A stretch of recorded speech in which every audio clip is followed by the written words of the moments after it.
aquí. Yo se lo agradezco mucho porque también en un acto de reconocimiento al premiado pues han asistido también a este acto de entrega casi todos ellos, prácticamente todos los miembros del jurado que he leído. En esta reunión, como digo, por unanimidad se acordó conceder el premio a don Antonio Martín Valverde, como es sabido, hasta hace recientemente magistrado de la Sala de lo Social del Tribunal Supremo durante muchos años, catedrático de Derecho del Trabajo y persona de la que todos hemos aprendido y seguimos aprendiendo mucho. La laudacio, lógicamente, la va a hacer el presidente del jurado, Luis Enrique de la Villa, y, por tanto, pues nada más que anunciar su intervención, que será seguida por la del premiado. Muchas gracias. Gracias, presidente. Queridos compañeros, queridos amigos, querido Antonio, con diferencia de muy pocas semanas, a la concesión de este premio se ha unido la publicación de un libro homenaje al profesor Martín Valverde. Nada tiene que ver una cosa con otra, salvo esa coincidencia cronológica. Es una ocasión espléndida para hacer una breve referencia a ese libro, a ese nuevo libro que enriquece considerablemente la doctrina española. El libro se titula La jurisprudencia del Tribunal Supremo sobre el Estatuto de los Trabajadores. Lo ha coordinado el profesor Joaquín García Murcia, uno de los discípulo preclaro y primerísimo del profesor Martín Valverde. Y está dividido en 57 capítulos. No es un tratamiento sistemático, lógicamente, del Estatuto de los Trabajadores, pero en él están los aspectos más relevantes, sin excepción ninguna, del Estatuto, a cargo de 57 importantes laboralistas españoles. Es un libro que tiene también un breve pero intenso prólogo de los 4 últimos presidentes de la Sala de lo Social, que citaré después para referirme en concreto a la trayectoria del profesor Martín Valverde en su dimensión de magistrado, en su paso por la Sala Cuarta del Tribunal Supremo. Presentar al profesor Martín Valverde es un reto, sobre todo cuando se hace en una o ante una asamblea de laboralistas. Sería lo mismo que si en una reunión de poetas alguien pretendiera presentar al que es tocayo y paisano del profesor Martín Valverde, Antonio Machado, por ejemplo. O sería lo mismo que si ante el alto Estado Mayor francés alguien pretendiera presentar al general de Gaulle. El profesor Martín Valverde no necesita presentación, pero esto es un tópico y evidentemente de todo el mundo se puede decir algo, incluso se puede decir algo con pretensiones de que no se haya dicho o que no se haya dicho mucho anteriormente. El profesor Martín Valverde tiene las 3 dimensiones que todos ustedes conocen. El profesor Martín Valverde ha sido un docente, probablemente su primera vocación, el inicio en esta carrera juslaboralista, es la dimensión docente. El profesor Martín Valverde empieza, como todos nosotros, en ese oficio, pues ayudando en alguna cátedra y va pasando por distintos escalones hasta convertirse en el principal responsable de la enseñanza universitaria. Si yo no recuerdo mal, y me perdone si cometo algún pequeño error, él ha pasado por las universidades de Sevilla, de Granada, de Salamanca y de Valencia. Y en todas ellas ha dejado la impresión de su valía como docente. Esta es la dimensión menos material, es decir, la que se queda reflejada menos en el lienzo porque no se escribe. Habrán de ser sus discípulos, que se contarán, evidentemente, sus alumnos, que se contarán por cientos, los que puedan dar cuenta, como le ocurre a todo el que ha estado en una cátedra muchos años, de la seriedad, del rigor, de la generosidad, de la afabilidad del profesor Martín Valverde. La dimensión del profesor Martín Valverde como magistrado queda reflejada mejor que en ninguna otra parte en ese prólogo del libro al que acabo de hacer referencia.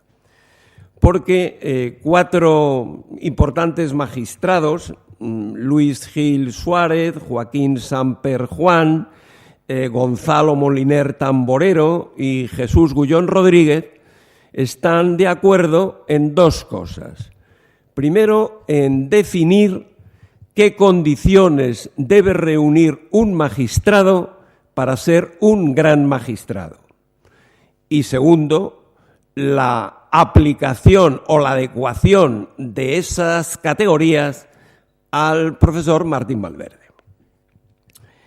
Dicen estos magistrados anteriormente citados, bajo los cuales ha realizado su función jurisdiccional el profesor Martín Valverde, dicen que esas condiciones de un gran magistrado, y yo creo que se atreven a decir de cualquier juez que deba ser considerado un buen juez, son la competencia, la entrega y la independencia. La competencia, naturalmente, traducida en un magnífico, en un profundo conocimiento del derecho en general y de la especialidad que se practica en particular, lógicamente. La entrega es la dedicación, es la ilusión, es la vocación, es el convencimiento de que aquello que se está haciendo es algo importante que más que servirte a ti mismo, le sirve a los demás. Y la independencia no es la inteligencia, ese personaje cínico pero al mismo tiempo maravilloso que es el Crispín de Benavente, dice que la inteligencia consiste en saber convertir los apetitos en intereses.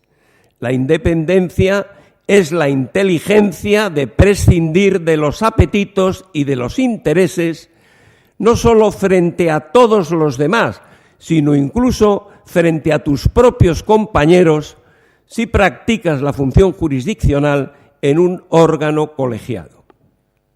El profesor Martín Valverde tiene perfectamente acreditadas esas 3 condiciones. Estamos hablando, según se da a conocer en este mismo libro homenaje, de unas 1000 ponencias a cargo del profesor Martín Valverde dentro de la Sala Cuarta del Tribunal Supremo. Y aunque no se hace una referencia específica a ello, yo sí querría hacer también una alusión a los votos particulares del profesor Martín Valverde.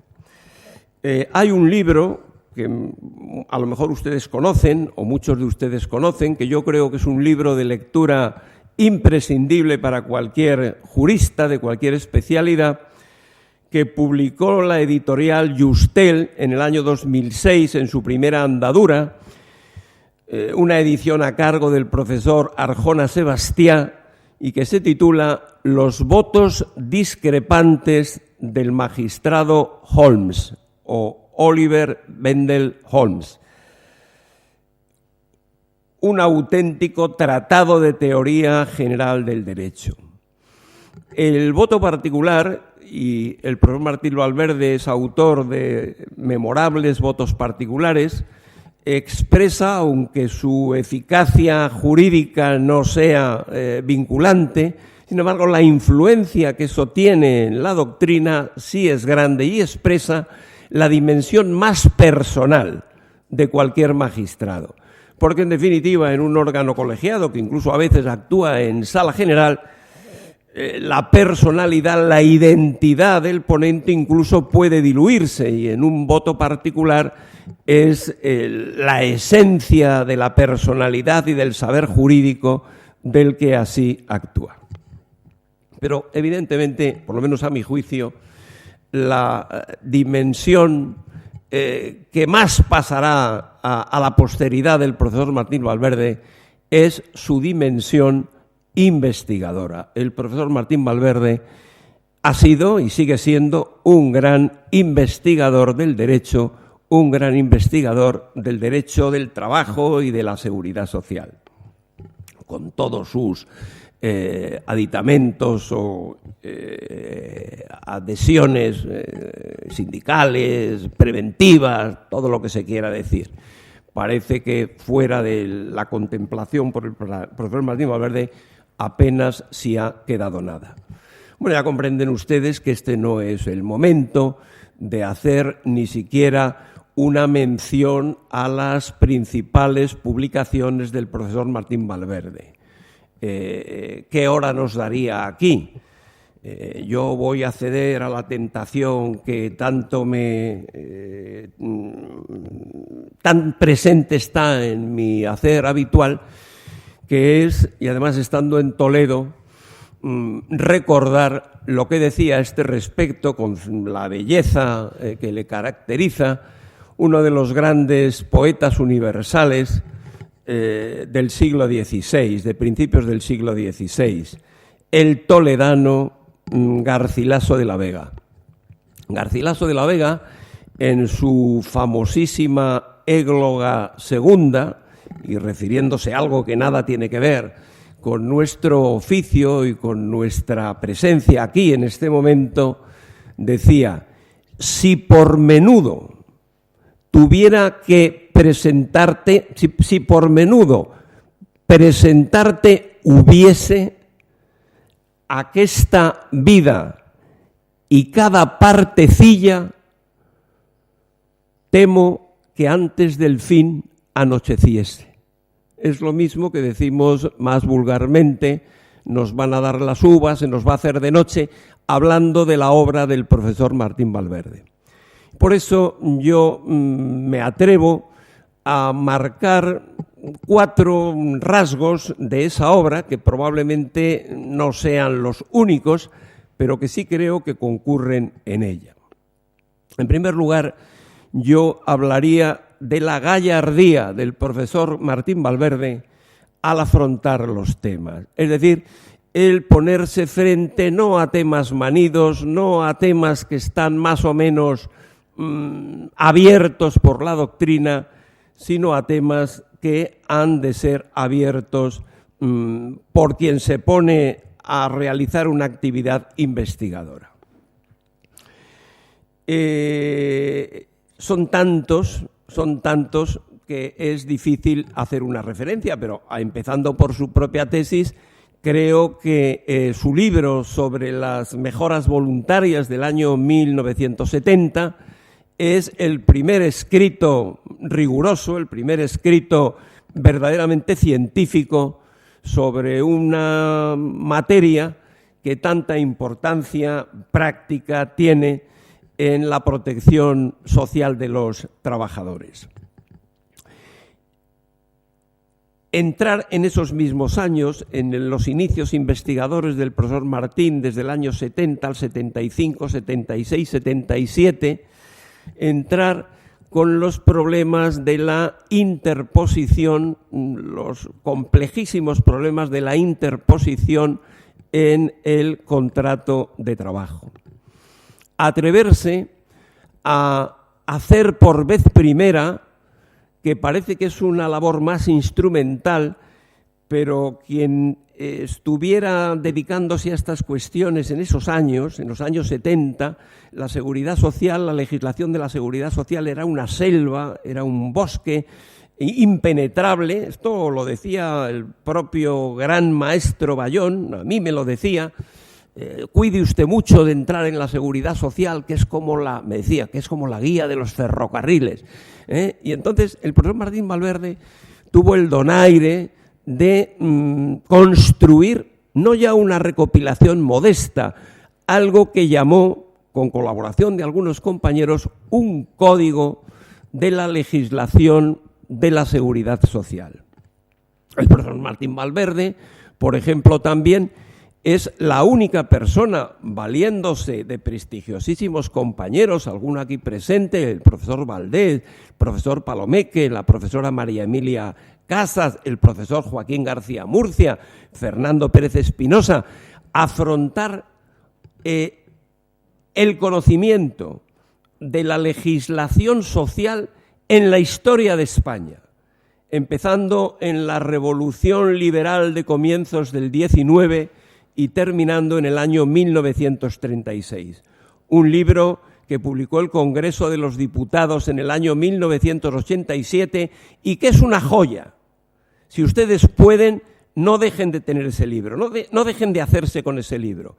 Va presentado por Gregorio Peces Barba, con esta autoría, el profesor Martín Valverde figura en cabeza, y además el profesor Martín Valverde hace un estudio preliminar sobre la formación del derecho del trabajo en España, que con su modestia lo denomina así, estudio preliminar, pero que es un auténtico libro importante sobre la formación histórica del derecho del trabajo. Me imagino que ese libro está agotado, que será difícil obtenerlo, pero a través de Iberlibro, Amazon o de alguna de estas empresas será posible hacerse con él.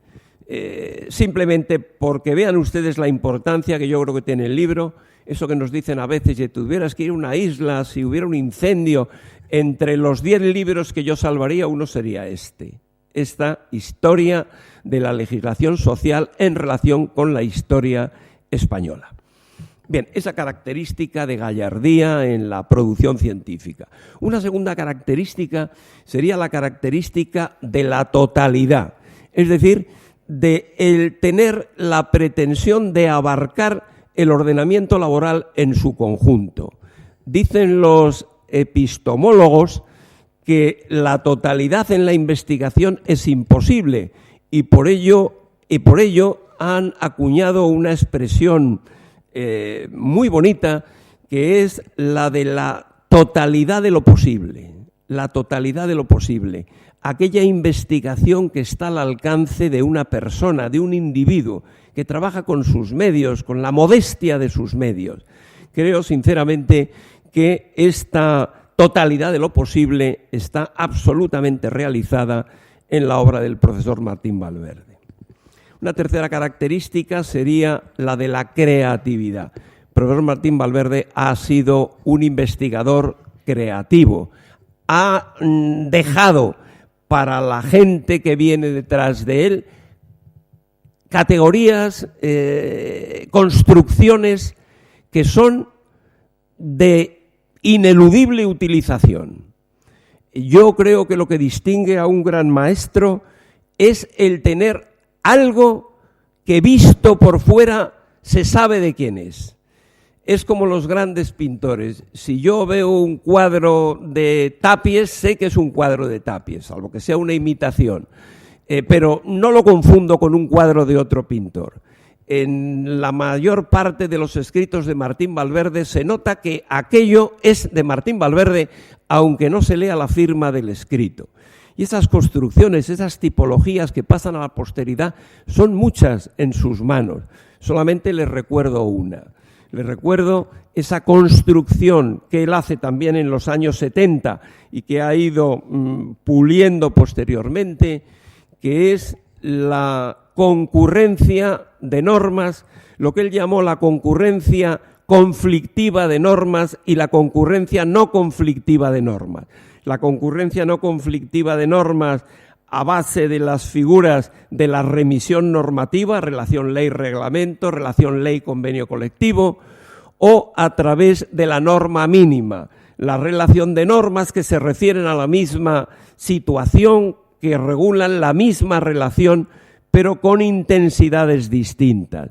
O, finalmente, en la conflictiva, la referencia a la norma más favorable. Esas relaciones de complementariedad y de suplementariedad para entender el juego articulado de leyes o de disposiciones legales y de convenios colectivos es algo que hoy se ha convertido en res nullius, es decir, yo lo leo muchas veces y veo que la gente no lo cita, y esa no cita no se debe atribuir una falta de seriedad o de rigor de quien así actúa, es simplemente que eso es un bien público ya. Y eso es lo que caracteriza fundamentalmente, lo que diferencia a un gran maestro de alguien que no ha conseguido ese grado de excelencia. Y poco más hay que decir de esta obra, como no fuera el añadir ya algunos caracteres más anecdóticos, como la diversidad, la amenidad de los escritos, el captar al lector cuando se empieza a leer aquello, no es algo que resulta adusto, que resulta difícil de penetrar, sino todo lo contrario. Yo creo, por tanto, que el profesor Martín Valverde es un dignísimo merecedor de este premio creado ya hace años por esta asociación que nos acoge aquí, y así hay que reconocerlo y así hay que atribuírselo. Profesor Martín Valverde, en definitiva, si yo tuviera que resumir con pocas palabras lo que es, yo creo que el profesor Martín Valverde es una persona afable. Él se esconde tras un disfraz de persona introvertida, pero realmente ese disfraz queda inmediatamente deshecho y descubierta su verdadera dimensión de persona afable, de persona entrañable, de persona extrovertida, pese a esa falsa apariencia. Y sobre todo el profesor Martín Valverde es una persona coherente. ¿Y qué quiere decir ser una persona coherente? Pues una persona coherente es la persona que vive y que trabaja con arreglo a sus principios. Es difícil ser coherente, es difícil ser consecuente. No me resisto a contarles una anécdota que a mí me hace mucha gracia. Cuando ese dramaturgo de la máxima talla y que a todos en nuestra juventud nos ha conmovido y nos ha hecho pensar, que es Bertolt Brecht, gran dramaturgo, gran poeta también, cuando para librarse del nazismo tuvo que huir y exiliarse, dada su dimensión, podía elegir, se podía haber ido a la URSS, muy acariciada en sus escritos por la ideología, o a los Estados Unidos, muy denostado en sus escritos por la misma razón. Y Bertolt Brecht eligió los Estados Unidos. Y cuando le dijeron que cómo había hecho esa elección, dijo que sencillamente porque tenía dudas si a la hora del café en Rusia se iba a poder echar terrones de azúcar en la taza. Esas bromas, esas inconsecuencias, esas incoherencias, yo no las he visto nunca en el profesor Martín Valverde. Por tanto, yo pediría a la persona que nos auxilia en esta labor que me entregase el premio, la materialización del premio para hacer entrega de él al profesor Martín Valverde.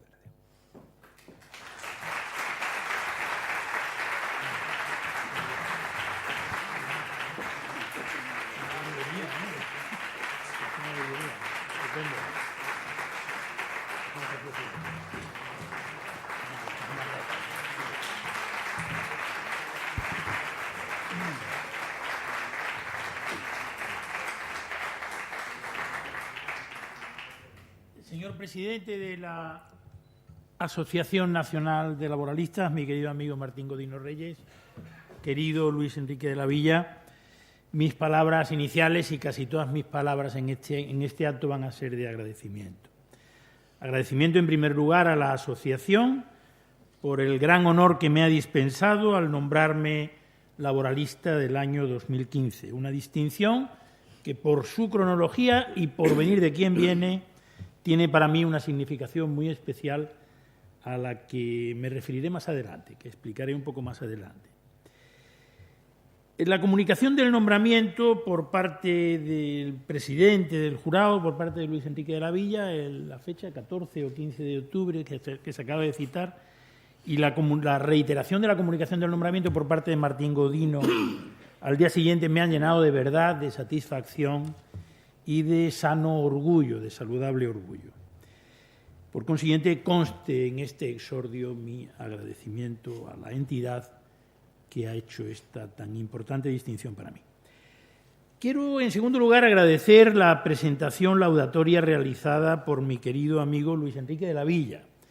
Yo conozco a Luis Enrique, si mi memoria no me falla, y creo que no me falla, desde el primer Congreso Iberoamericano de Derecho del Trabajo celebrado en Madrid en el año 1965. A esas alturas, en ese congreso, Luis Enrique estaba ya en edad de merecer y yo era un auténtico principiante. Fue en ese congreso donde yo presento mi primer trabajo de investigación que consta en las actas del congreso y que fue publicado por la revista de política social a la sazón existente. Eso quiere decir que hay una vieja amistad entre Luis Enrique y yo, y es una vieja amistad que explica muchas cosas y muchas de sus palabras. Luis Enrique es un profesional y un maestro en muy diversos oficios, y entre otros es un maestro y un profesional de primerísima fila que domina perfectamente muchos géneros literarios, entre ellos el género laudatorio. La laudatio que ha hecho es una laudatio que, como todas las laudacios, tiene dos ingredientes. Hay un ingrediente biográfico en el cual se tiene que atener y se ha atenido con absoluta fidelidad a hechos históricos comprobables, y tiene también un ingrediente retórico que consiste en presentar al destinatario de la presentación, en presentarlo, digamos, en su mejor perfil posible, ofrecer la mejor perspectiva posible de la persona presentada.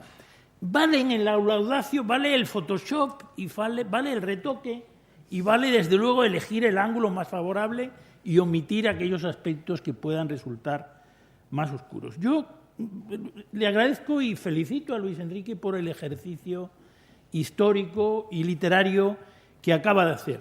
Y le debo decir que él ha trazado una figura de laboralista en mi persona que se asemeja muchísimo al modelo platónico que yo hubiera querido ser.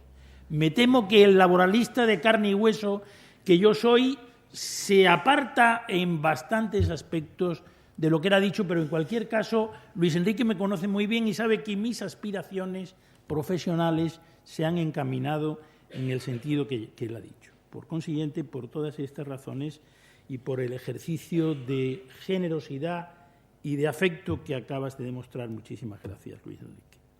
Quiero hacer extensivo el agradecimiento a los miembros del jurado que han decidido este premio, altamente simbólico para mí, por supuesto. En el jurado han estado representados queridos colegas de la universidad y de la justicia, con los que he compartido proyectos, labores y aspiraciones profesionales.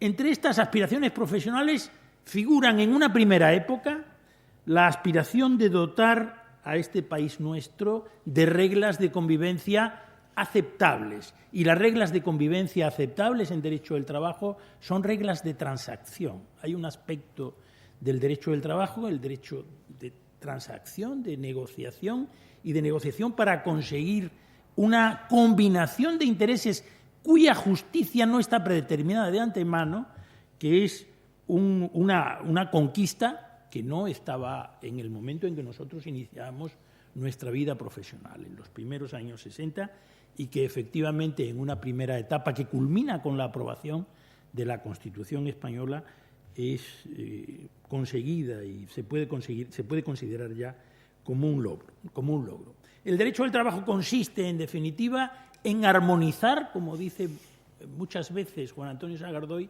la eficacia económica con el progreso social y con los derechos de los trabajadores. Y esa armonización no es una armonización preestablecida, no hay una manera, por decirlo así, anticipada de determinación del óptimo de equilibrio en estos intereses, sino que se consigue sobre la marcha y sobre la base de transacciones entre los actores sociales y en la valoración de los intereses en juego. Yo he compartido mi actividad profesional, como ha destacado Luis Enrique, y como es bien sabido, entre dos grandes campos. En el año 1961, que es cuando yo termino mi carrera, no había ninguna posibilidad efectiva de compaginar independencia económica personal con el ejercicio de la actividad docente en la universidad existente a la sazón. Por consiguiente, todos los laboralistas de mi generación sabíamos bien que teníamos, si queríamos tener independencia económica a esas alturas, sabíamos bien que teníamos que desarrollar otra actividad profesional. Yo tuve la suerte de elegir una profesión que me fue muy bien desde el punto de vista de su ejercicio, la intervención de empresas y entidades colaboradoras del Instituto Nacional de Previsión en los primeros 7 años de actividad profesional, y lo pude compatibilizar con mi nombramiento como profesor ayudante de Derecho del Trabajo en la Universidad de Valencia en el año 1963. Desde entonces hasta el momento de mi incorporación al Tribunal Supremo pasan un poco más de 25 años. Y desde mi nombramiento como magistrado del Tribunal Supremo, el 1 de junio de 1989, hasta mi retiro, hasta mi jubilación, porque no es efectivamente un retiro de la actividad profesional, pasan casi otros 24 años largos, casi otros 25 años. Son, por consiguiente, 50 años completos, incluso 50 años y un mes, si sumamos todas las actividades profesionales, o todo el tiempo de actividad profesional. Esta, dicho sea de paso, una característica de longevidad profesional de nuestra generación, que no sé si se va a repetir en sucesivas generaciones, pero que en cualquier caso me parece sumamente interesante, y que si queríamos simbolizar en un acontecimiento reciente, lo podríamos simbolizar en la publicación conjunta por Juan Antonio Sagardó y Luis Enrique de la Villa de un libro sobre su experiencia del derecho del trabajo a los 80 años. Existen notables diferencias entre la actividad académica y la actividad jurisdiccional. Es, por decirlo con una metáfora que se me viene siempre a la cabeza para reflejar esa decisión mía, es como la inquietud o la fascinación de Alicia por pasar a través del espejo y por, en vez de jugar con las fichas del ajedrez abstractas, hacer el mismo juego pero con personas y con situaciones reales. Esta es la fascinación que yo tenía en mi época de proyectar el paso a la jurisdicción social. En cualquier caso, hay estas diferencias, la diferencia quijotesca entre las armas y las letras, pero hay también notables parecidos y notables similitudes. Hay un término cuya etimología y cuyo desarrollo y cuya evolución semántica me interesa mucho, que es el término de jurisprudencia. Jurisprudencia significa en los orígenes ciencia del derecho, y a partir de fechas históricamente relativamente recientes se va especializando primero en una dualidad de significados, la jurisprudencia de los autores y la jurisprudencia de los tribunales, hasta pasar a ser, por antonomasia, jurisprudencia de los tribunales, por consiguiente actividad, digamos, de razón realizada por órganos especializados en la aplicación del derecho. Pues bien, yo puedo decir que hay una similitud, y lo puedo decir con mi experiencia personal, que no hay una diferencia radical entre lo que yo procuraba hacer en la vida académica anterior al paso al Tribunal Supremo y lo que he hecho en los 20 y tantos años de experiencia en el Tribunal Supremo. En ambos supuestos se trata, me parece, de proporcionar reglas racionales para la convivencia entre ciudadanos. Estas reglas no pueden estar siempre en la ley, porque el complemento de la jurisprudencia es absolutamente imprescindible, y esta labor de establecer estas soluciones complementarias o estas doctrinas complementarias es una labor que me interesó mucho en mi época de profesor y que tuve la fortuna de poder desarrollar plenamente en mis años del Tribunal Supremo. Decía al principio que el nombramiento de la Asociación Nacional de Laboralistas tiene un significado especial para mí. A lo largo de mi dilatada vida profesional, este de la veteranía es un mérito que no me voy a negar a mí mismo, ni siquiera por razones de modestia en la exposición. A lo largo de esta vida profesional yo he tenido experiencia más o menos directa de todos los poderes del Estado. He tenido oportunidad de estar en la Administración de la Seguridad Social al principio de mi vida profesional. He estado luego en la universidad durante tiempo. He estado, obviamente, durante muchísimo tiempo en una actividad tan absorbente y tan importante como la actividad desarrollada en una sala de justicia del Tribunal Supremo.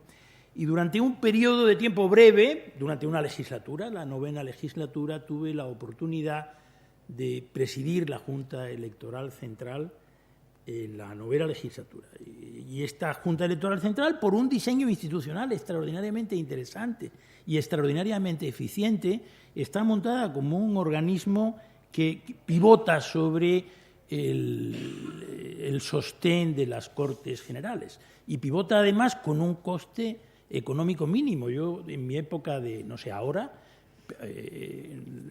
la comparación la hago de 3 o 4 años hacia atrás, el presupuesto de la Junta Electoral Central era un presupuesto muy inferior al presupuesto de la administración de cualquier convenio colectivo importante. El convenio que yo tenía a la mano en aquella época para efectuar la comparación era el convenio de la Comunidad Autónoma de Madrid. El coste de administración del convenio de la Comunidad Autónoma de Madrid era superior al de la Junta Electoral Central. Digo esto por destacar también esta faceta de experiencia en el Poder Legislativo. Y digo que a lo largo de una vida profesional tan larga he tenido la oportunidad de conocer, pero solo indirectamente, a la profesión de abogado. Y no conozco directamente la profesión de abogado porque no me he considerado poseedor del conjunto de cualidades difícilmente unidas en una sola persona que caracterizan al abogado profesional. Ha de ser una persona que conozca muy bien el derecho y que conozca el derecho en su tronco común y en sus ramas procesales y además en las materias de su especialidad. Ha de ser un profesional con imaginación argumentativa. Ha de tener un gran talento estratégico y táctico en el desarrollo de su actividad de defensa.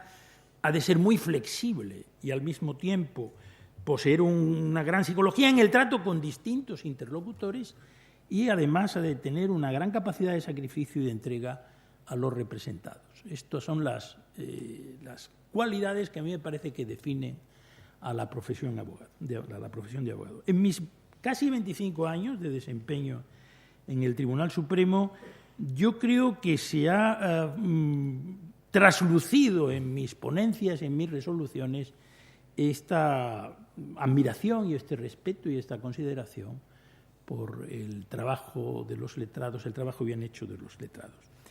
Y yo he tenido también la impresión, por distintas vías, de que este respeto y consideración han sido recíprocos a mi persona. El nombramiento con el que me ha distinguido la Asociación Nacional de Laboralistas ratifica y confirma esta impresión que yo tenía y este es un motivo adicional de agradecimiento. El nombramiento, además, y con esto termino, se refiere al año 2015, lo que me está enviando el mensaje subliminal de que yo debo ser una persona jubilada, pero no retirada, y debo seguir la huella de mis hermanos mayores de mantenerse en activo al menos hasta los 80 años y, si es posible, mucho más allá. Esta longevidad profesional y este estímulo a la permanencia en la actividad, a la jubilación activa, es un acicate adicional que ha despertado en mí este nombramiento. Y muchísimas gracias por su atención y con ello termino.